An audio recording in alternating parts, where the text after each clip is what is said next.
وہ میں نے جو پڑھا ہے نا آپ کے سامنے کہ للہ الامر من قبل و من بعد، اور اسی کے ساتھ آیت نمبر 5 کے آخر میں العزیز الرحیم، کہ وہ غلبہ بھی اسی کا ہے، پہلے بھی اب بھی اور آئندہ بھی، اور رحمتیں اس کی نازل ہوتی ہیں ان بندوں پر۔ رحمتیں کن بندوں پر نازل ہوتی ہیں اللہ تعالیٰ کی؟ ایمان والوں پہ سر۔ نہیں، جو اللہ صرف کی مدد کرتے ہیں۔ دیکھیں، جب آپ ایمان کہتے ہیں نا تو آج کا ہر مسلمان ایمان کلیم کرتا ہے اللہ تعالیٰ اپنے فرما برداروں پر۔ فرما بردار کون ہے؟ مسلم کون ہے؟ جو اس کی دین، اس کی شریعت پر زندگی کا دار و مدار رکھتے ہیں۔ لہٰذا یہاں اللہ نے صاف بتا دیا کہ میری رحمتوں کے مستحق وہ ہیں جو مسلم ہیں، جو ایمان اور عمل صالح بالکل شریعت کے مطابق کرتے ہیں۔ اور جو لوگ یہ نہیں کرتے، جو اس کے خلاف چلتے ہیں، ان پر اللہ کی لعنتیں ہوتی ہیں۔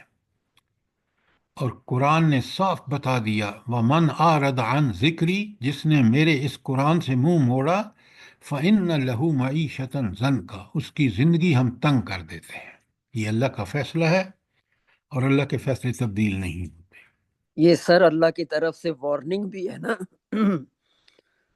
دیکھیے یہ وارننگ قرآن نے جگہ بہ جگہ دی ہے کہ اگر جی تم بالکل۔ اللہ تعالیٰ کی ٹھیک ٹھیک فرمانبرداری کرو گے تو رحمتوں کے مستحق ہوگے، اور اگر تم نے اللہ کی احکامات کی خلاف ورزی کی تو دنیا اور آخرت دونوں میں ذلت تمہارا مقدر ہوگی۔ یہ بڑی کلیئر بات ہے، اور آپ تاریخ پوری اٹھا کے دیکھ لیں، آگے آپ دیکھ لیں آیت 9 اور 10 میں اللہ تعالیٰ نے بتایا ہے کہ کس طرح یہ جو ماضی کی منکرہ اور مجرم قومیں تھیں ان کو اللہ نے کس طرح برباد کیا۔ ان دو آیتوں میں 9 اور 10 میں اللہ تعالیٰ نے بالکل صاف صاف بتا دیا کہ مجرمین کا حشر کیا ہوگا۔ اور آیت 11 میں اللہ تعالیٰ نے آخرت کا فوراً یاد دلایا کہ بندو، وہ جو لقاء اللہ کل بھیجی ہے میں نے آپ کو، پہلے تو اس کا ذکر فرمایا کہ یہ اصل مسئلہ یہ ہے کہ یہ اللہ سے جو ان کی ملاقات، جس ملاقات میں انہیں سارا حساب کتاب دینا ہے، جس کے لیے اللہ نے یہ دنیا کا پورا برحق نظام رکھا، وہاں جب یہ ناکام ہوں گے تو کوئی ان کی مدد کو نہیں آئے گا، کسی کے دم نہیں ہوگا کہ وہاں ان کی مدد کرے۔ اللہ تعالیٰ عین عدل و انصاف کے مطابق فیصلے فرمائے گا۔ اور اگر شفاعت ہوگی تو کن لوگوں کے لیے؟ جن کے مارجنل کیسز ہوں گے، جنہوں نے جب اعمال تو نیک اعمال تولے جائیں گے تو تھوڑا بہت فرق ہوگا تو اس کو اللہ تعالیٰ کمپنسیٹ کریں گے، اللہ تعالیٰ اس کو، اس کی سفارش، اس کے لیے اللہ اجازت دیں گے۔ اگر نبی کریم صلی اللہ علیہ وآلہ وسلم کا بہت زبردست معتقد رہا ہے، عمل کرتا رہا، تو اللہ نبی کریم صلی اللہ علیہ وسلم کو حکم دیں گے۔ قرآن کے عمل کیا تو قرآن کو حکم دیں گے، روزے رکھے تو روزے کا حکم دیں گے، تو اس اللہ کی اجازت کے بغیر کوئی سفارش نہیں کر سکے گا۔ اور پھر قالوا سلامہ، اور بات بھی ٹھیک ٹھیک کرے گا۔ تو یہاں آپ دیکھیں کہ ان آیات جو کل ہم نے پڑھی ہیں کتنا بڑا سبق ہے ہمارے لیے، کتنی بڑی عبرت ہے۔ ماضی کی پوری تاریخ سے اللہ نے بتایا کہ ظالم قوموں کا، مجرم قوموں کا حشر دیکھ لو، اور اس اللہ سے جو ملاقات ہونی ہے اس کو مت بھولو، اس کو سامنے رکھ کے اس کے پیش نظر زندگی گزارو، تاکہ تم دنیا اور آخرت کی وہ فیوز و برکات جو اللہ نے تمہارے لیے لکھی ہوئی ہیں اطاعت کے درجے حوالے سے، وہ پوری ہوں۔ تو یہ تھی کل کی ہماری آیات، جو آپ دیکھیں ان 12 آیات میں اللہ تعالیٰ نے کس طرح پورا کھول کے بتا دیا کہ اللہ ہی کا لہو ملک السماوات والارض، اللہ تعالیٰ ہی زمین و آسمان کا مالک ہے، اور طاقت اور قدرت العزیز وہی ہے۔ لہذا میں اور آپ اگر ہم اپنی زندگی دنیا اور آخرت کی بہترین چاہتے ہیں تو صرف اور صرف وہ اللہ کی اس کتاب کو فالو کرنے میں۔ ایمان کس بات کا؟ اس بات کا یقین کہ یہ کتاب ہی برحق ہے، یہی معیار ہے، یہی کسوٹی ہے، اور اسی کے لیے قرآن کہتا ہے کہ یہ کتاب جو ہے یہ تمہارے لیے اللہ نے ایسی کتاب نازل کی ہے جو تمہاری ہر زندگی کے ہر مشکل، ہر قدم، ہر حوالے سے رہنمائی کرے گی۔ اللہ تعالیٰ مجھے بھی اور آپ کو توفیق بخشے کہ ہم اس کی اس کتاب کا حق ادا کریں۔ یہ آمین ثم آمین سر۔ یہ تھی آج 12 آیات جو ہم نے کل پڑھی ہیں۔ اگر کوئی سوال ہے تو پوچھ لیں، ورنہ ہم آج آیت نمبر 13 سے شروع کرتے ہیں۔ آیت نمبر 13 جو ہے وہ میں آپ کے سامنے پڑھ رہا ہوں، اور آیت نمبر 13 میں اللہ تعالیٰ نے رد شرک کی بات کی ہے۔ اللہ تعالیٰ فرماتے ہیں وَلَمْ بسم اللہ الرحمن الرحیم وَلَمْ يَكُنْ لَهُم مِّن شُرَكَائِهِمْ شَفَاعٌ، ان کے ٹھہرائے ہوئے شریکوں میں سے کوئی سفارشی نہ ہوگا، جن کو وہ دنیا میں سمجھتے رہے نا کہ بس یہ تو ہمیں چھڑا لیں گے، اور یہ بڑے پہنچے ہوئے لوگ ہیں، اللہ سے ان کا بڑا تعلق ہے۔ وہ اللہ فرماتے ہیں وَالْأَمْرُ يَوْمَئِذٍ لِلَّهِ، اس دن فیصلہ صرف اللہ کا ہوگا، کوئی کسی کی دخل اندازی نہیں ہوگی۔ یہ یاد رکھیں، یہ بڑی مایوسی ہوگی ان لوگوں کو۔ تو اللہ تعالیٰ فرما رہے ہیں وَلَمْ يَكُنْ لَهُم مِّن شُرَكَائِهِمْ شُفَاعُ، ان کے ٹھہرائے ہوئے شریکوں میں سے کوئی ان کا سفارشی نہیں ہوگا۔ وَكَانُوا بِشُرَكَائِهِمْ كَافِرِينَ، اور وہ اپنے شریکوں کے منکر ہو جائیں گے۔ وہ لوگ جن پر یہ تکیہ کیے ہیں وہ کہیں گے بھئی ہم نے کب ان سے کہا تھا کہ ہم تمہاری مدد کریں، یہ تو انہوں نے خود سب ان کے اپنے مفروضے تھے۔ لہذا وہاں ایک بات یاد رکھیں، جس دنیا میں ہم رہتے ہیں نا، اس دنیا میں عدل کا وہ معیار نہیں ہے جو معیار خود اللہ تعالیٰ کا ہے، جو قیامت کے دن سامنے آئے گا۔ اللہ اکبر، اللہ اکبر۔ انسان کی خواہشوں، ارادوں، اعمال، اقوال، ایک ایک چیز کا وہاں حساب ایسا ہوگا کہ بندہ دنگ رہ جائے گا۔ اعمال نامہ کس ایکوریسی سے اللہ تعالیٰ نے تیار کرایا ہے کہ اس میں ایک ایک چیز کاما فل سٹاپ بالکل ٹھیک ہے، بندہ دیکھ کے حیران رہ جائے گا۔ اور پھر جب فیصلہ آئے گا وہ عین عدل و انصاف کے مطابق، وہ پاکستانی عدالتیں نہیں ہیں، وہ اللہ کی عدالت ہے، اور وہ عدالت ایسی ہے کہ وہاں فیصلے بالکل برحق عین عدل و انصاف کے مطابق ہوں گے۔ تو آیت 13 جو ہے وہ ہمیں صاف بتاتی ہے کہ شرک کی کوئی دلیل نہیں ہے، اس لیے کہ جن سے انسان یہ توقع کہ آخرت میں کام آئیں گے، کوئی بھی کام نہیں آئے گا، کسی کے پاس طاقت ہی نہیں ہے سرے سے۔ یہ ساری طاقتیں، قوتیں اس اللہ کے پاس ہیں جو اس دن خود جج کی کرسی پر بیٹھے ہوں گے۔ یہ سر تھی جی آیت۔ یہ جو ہے وَكَانُوا بِشُرَكَائِهِمْ كَافِرِينَ، اس کی وضاحت تھوڑی کر دیں کہ خود یہ بھی اپنے شریکوں کے منکر ہو جائیں گے، تو کس طرح سے، مطلب انہوں نے انہیں بہکایا؟ پہلے تو میڈم وہ جو شرکاء ہیں نا، جن جی کو وہ سمجھتے رہے، وہ اللہ کے سامنے صاف انکار کریں گے کہ ہمارا ان سے کوئی تعلق، یہ جو کچھ کہتے ہیں یہ اپنی زبان سے کہتے ہیں، ہم نے ان سے کوئی وعدہ نہیں کیا۔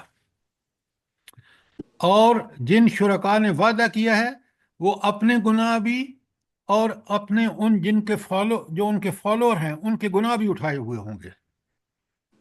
کیوں؟ انہوں نے ان کی گمراہی میں ان شرکاء کا حصہ ہے۔ تو پہلی بات یہ ہے کہ جو انکار کریں گے وہ شرکاء انکار کریں گے جن کو یہ سمجھتے رہے۔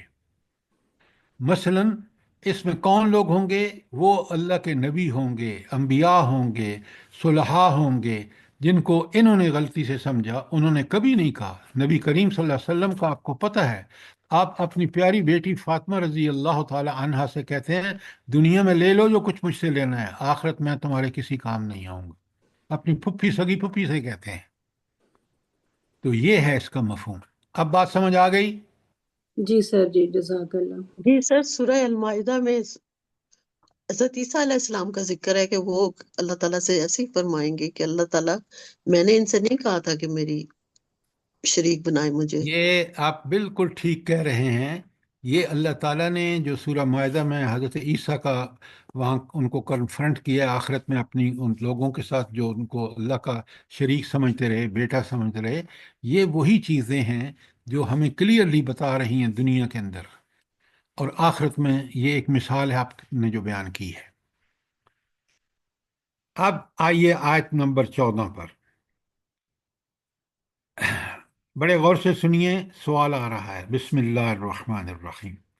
وَيَوْمَ تَقُومُ السَّاعَةُ، اور جس دن وہ گھڑی برپا ہوگی، قیامت کی. کیا ہے؟ جب قیامت برپا ہوگی، لوگ پہنچ گئے کہاں؟ میدان حشر میں. اور اب اللہ تعالیٰ کیا کر رہے ہیں؟ کہہ رہے ہیں یومئذ یتفرقون، اس دن سب انسان الگ الگ گروہوں میں بٹ جائیں گے. یہ وہاں گروہ بندی کس بنیاد پر ہوگی؟ سر اعمال کی بنیاد پر. نیکی اور اعمال سر برائیوں کی اعمال کی عقیدہ اعمال میں عقیدے کی متفق ہے. بنیاد پہ سر، عقیدہ اور اخلاق کی بنیاد پہ. عقیدہ اور عمل کی بنیاد پر. بروں کی بھی الگ گروہ بندیاں ہو جائیں گی، نیکوں کی الگ ہو جائیں گی، انبیاء الگ ہوں گے، صلحاء الگ ہوں گے. پھر وہ لوگ جن کے اعمال نیکی کے اعمال بھاری ہوں گے برائی کے مقابلے میں، وہ بھی جنتی ہوں گے. تو یہ اس طرح گروہ بندی ہوگی عقیدے، ایمان اور عمل صالح کی بنیاد پر.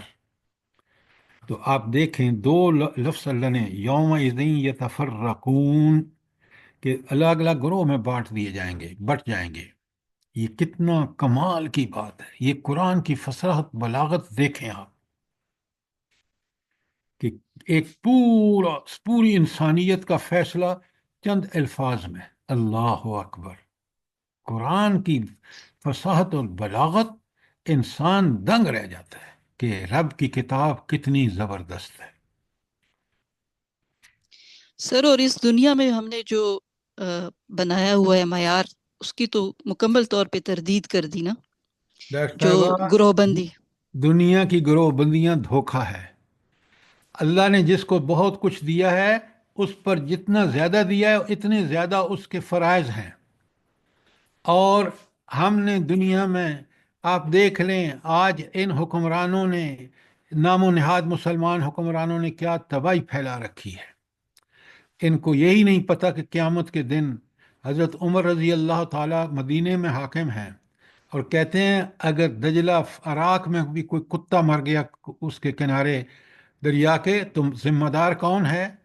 عمر ہے. اللہ اکبر. یہ احساس ذمہ داری صرف اللہ کا قرآن، اللہ کی کتاب، ایمان ہمیں دیتا ہے. دنیا میں یہی تو دھوکے ہیں. اسی لیے قرآن دنیا کو دھوکہ کہتا ہے، اس دنیا کو جس دنیا میں انسان نے دیکھیں نا، وہاں قرآن نے کتنا کھول کے بتا دیا. آپ ذرا نوٹ فرمائیں، سورہ حجرات میں اللہ کیا کہتے ہیں؟ اللہ کے نزدیک سب سے زیادہ پسندیدہ کون ہے؟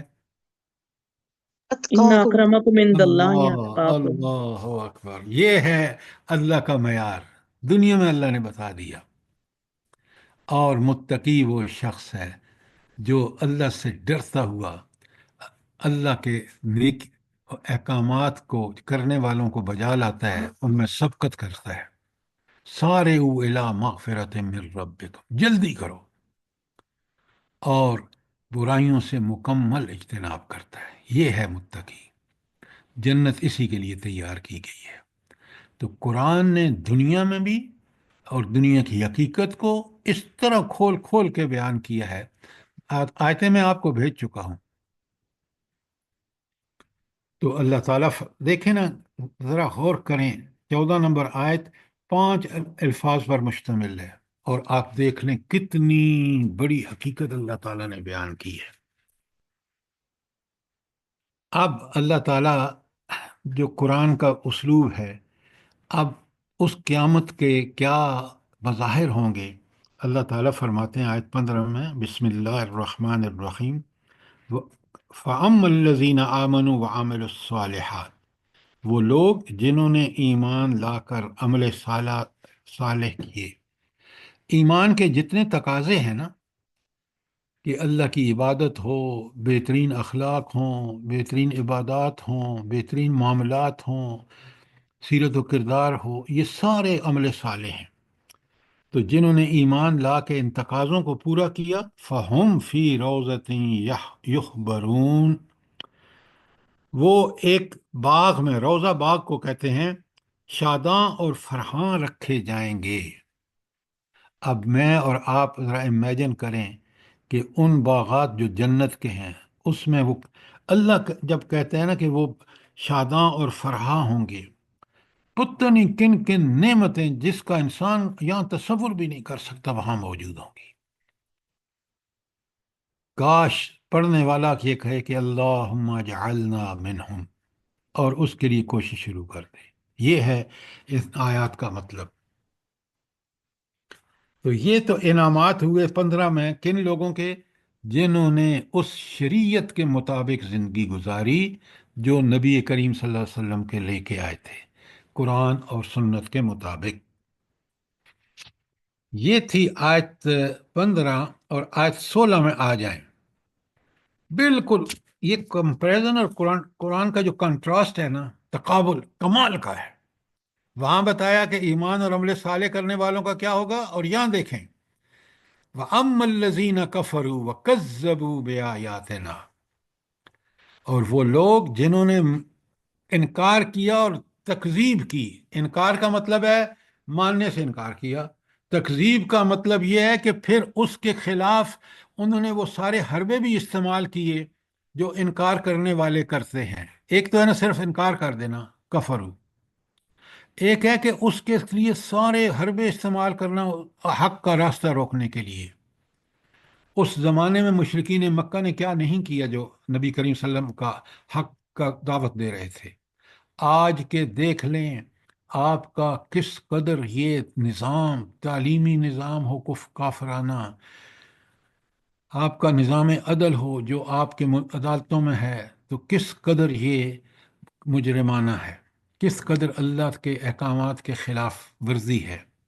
تو اللہ فرماتے ہیں والذین کفروا، جن لوگوں نے کفر کیا، وکذبوا، اور اس جھٹلایا، بے آیاتنا، ہمارے احکامات کو، وَلِقَاءِ الْآخِرَةِ، اور آخرت کی ملاقات۔ یہ دیکھا آخرت کو کس طرح قرآن فوکس میں رکھتا ہے، کیوں؟ آخرت کی کامیابی اصل کامیابی ہے، یاد رکھیں۔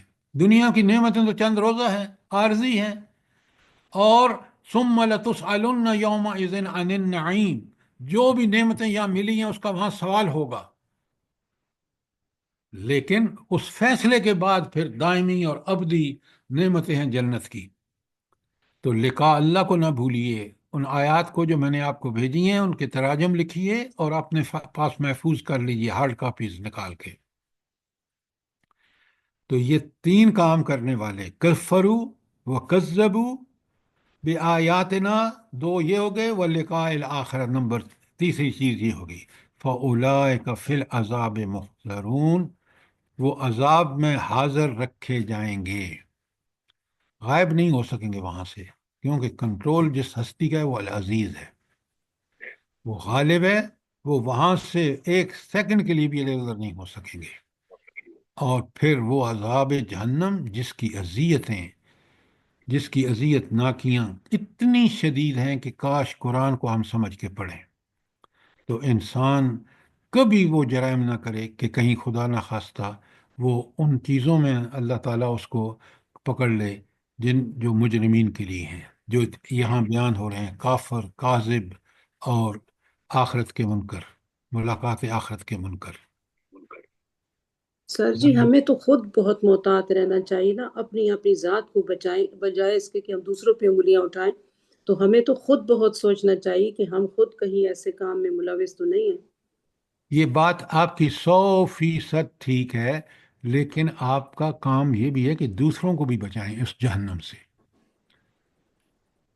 دیکھیں یہ دعوت کا کام جو ہے نا، یہ ہمارا فریضہ ہے، نبی کریم سر صلی جی اللہ علیہ وسلم نہیں آئیں گے۔ بتانا تو ہمارا فرض ہے، ہاں، کوشش ہم اپنی کرتے ہیں، اولاد کو، دوستوں آگے کو، وہ مانے احباب نہ کو، مانے وہ اس کا کام ہے۔